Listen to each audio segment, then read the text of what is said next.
Hello everybody and welcome to another Transformers knockoff review. Thanks to the guys over at TF Direct.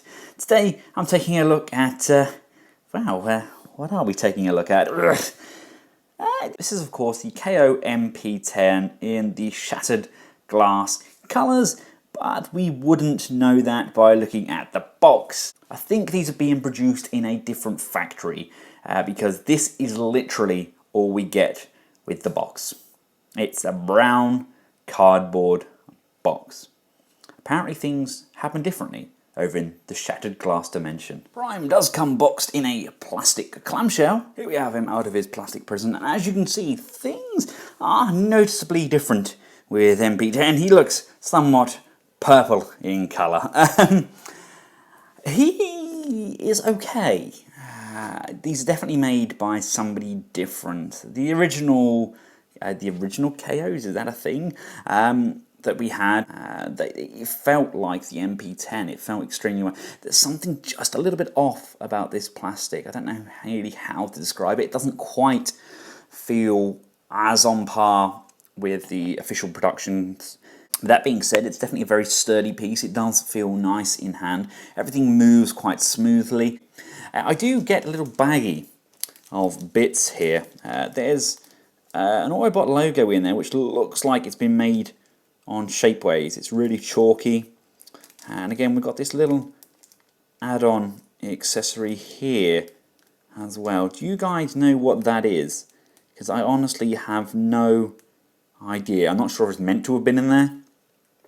If it is, just leave a little note down there in the comments section because I don't know what that is. I've never had that with any of my MP10s. We don't get a shattered glass Spike Daniel person. He unfortunately is not here. We do get the axe. The axe is almost kind of cloudy. It's not been made as smoothly as the original, but you know, it's there. It does what it needs to do. It's very bright, translucent yellow, and it's very in keeping with what we have with Optimus Prime. We have his rifle. Again, very nice. I like the gold on this. That actually looks very good. Again, very thin. It's not cheap plastic. On a scale of 1 to 10, if like the Weijiang or the Kubanbao's Optimus Primes were a scale of 10, I'd say this was a good 7. That's kind of the feel I'm getting from it. We've been blessed by these knockoff companies giving us ridiculously good MPP10s or the MP10Vs, and this one just doesn't quite tick those boxes, but it does of course still fold up. Everything still pegs in where it's meant to. The mechanism still works nicely, but it's just something a little bit off, a little bit chalky. Now, the shattered glass matrix, that is gorgeous. I really like that. Love how that looks. That looks very, very evil, doesn't it? I love it. It's a shame they couldn't have kept what Kubanbao done with the sliding matrix, how it slides out. I would have liked that to have been put on here, because I think it does look that much better if they can grip it with both hands. But it's a very nice matrix nonetheless, and it will fit nicely inside Prime's chest. There we go. I like how that looks inside there. All of this black area around there really does emphasize that matrix. He does pose quite nicely. He's got all the poseability and all the flexibility that the original MP10 had. There is just something off about that plastic though. It's just thinner. They haven't pumped as much money into these productions as they did with the originals. Maybe they think they don't have to because the chances of Hasbro actually giving us one of these is remote. Maybe they think, oh, let's just do an average quality figure and people are going to snap it up anyway. I mean, I did. I was just kind of hoping it was going to be the same as the MP10U, but it's not. I know I keep referring back to that, but it was a very good figure.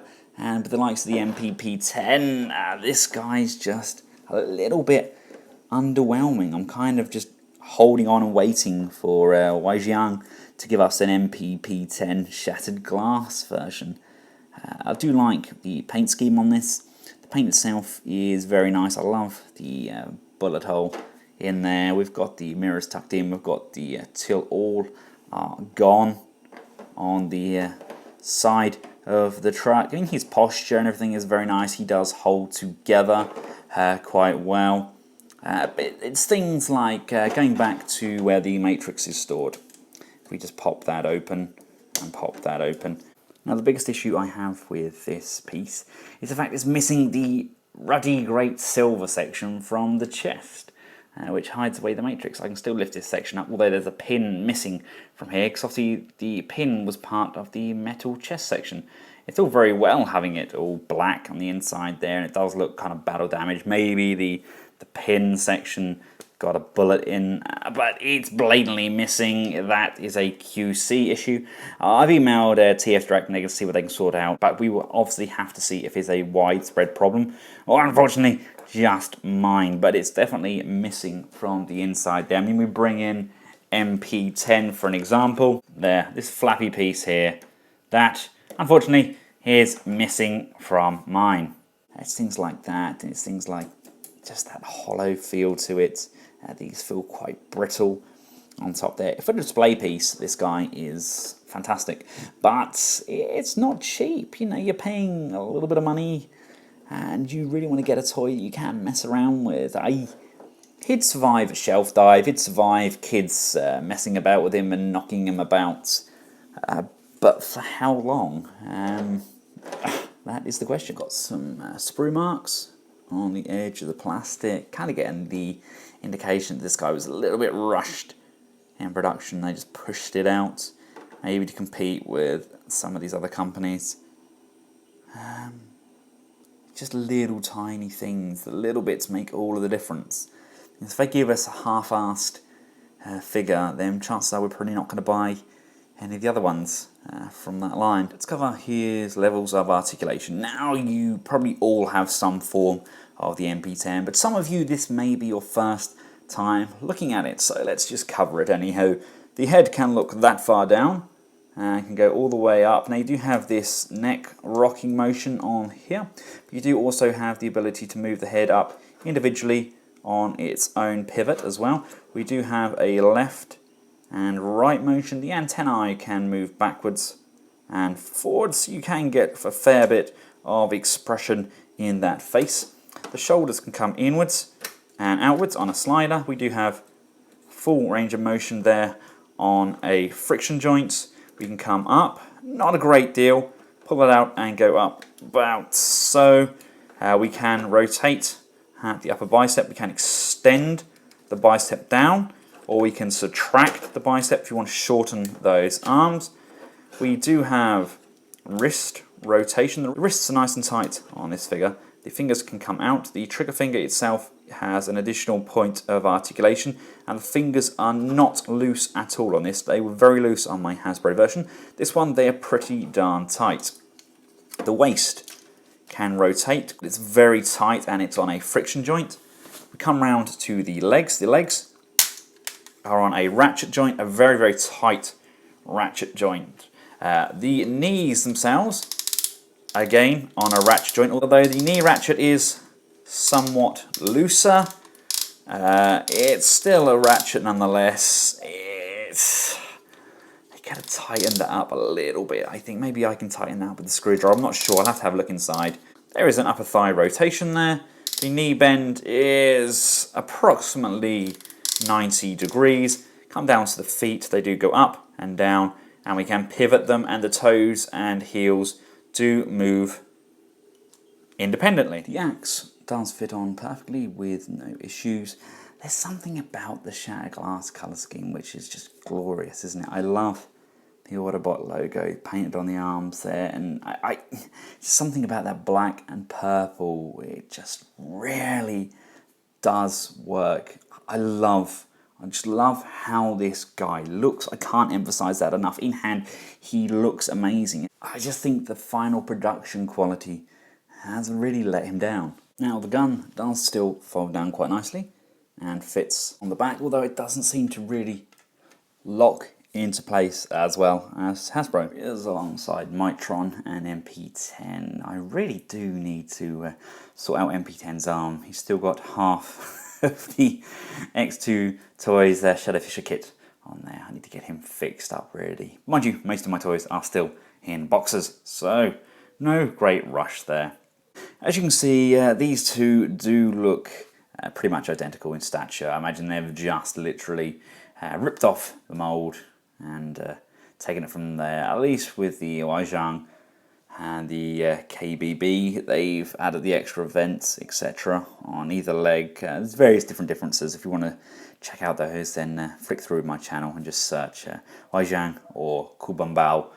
But all in all, I mean, they do look good. I'd like a selection of all of the primes together, but like I've mentioned throughout the video, this guy is just a little bit subpar as to what we've been getting from those bootleg companies. Right, now let's get Prime transformed up into his vehicle mode. The first port of call is to flip down these underarm sections. This is where we come across some of the problems. You flip the arm up and the clearance is a little bit lackluster with this section here. It doesn't really want to clear as well as it should, but do that with both arms. Fold down the step sections on the arms and extend your smokestacks. Open up both of these chest cavities. You want to unplug this front section here to pull that away, and as you pull that away, the chest section just lifts up and out of the way. You're going to bring that section down like so and tab that into there. Come around to these side sections, bring these side sections down away from the body, rotate this section around so the lamps are at the front.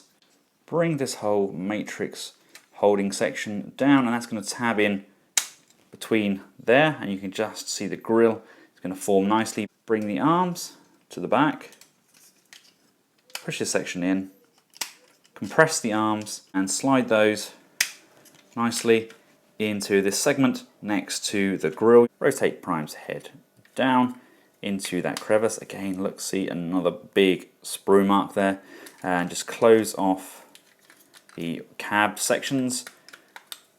Clearance really is a bit of an issue on here. We can then bring forward these two sections here. They are going to push up. That's going to tab into there. And this is where we start encountering issues. There's nothing for this section to tab in. There's no bottom bumper. Rotate the waist so the crotch section is pointing upwards. You want to press this button here, and that is meant to compress the legs, but they are ridiculously stiff. Lift this section up here, that folds over. This section here now folds out and tabs in to the waist.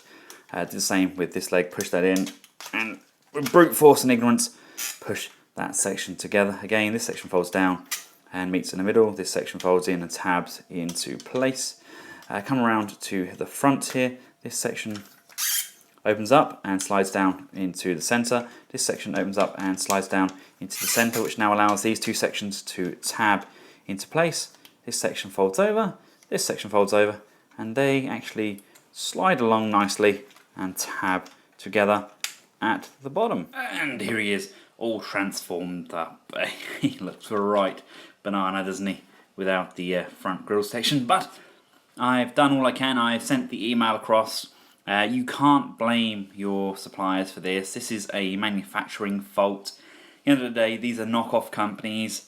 I've seen a lot of people giving some of the suppliers grief. Even with some of the Hasbro products, if there's defects, just let your supplier know, whether it be TF Direct or somebody else.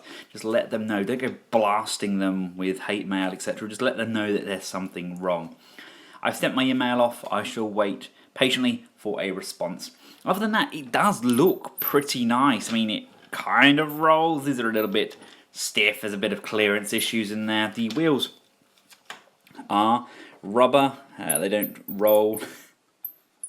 Hopefully, well, I think it's actually coming off the rim. I think that's what half the problem is. But I like how it looks. I like the teal all are gone. I love this logo on the side here and this embossed section here.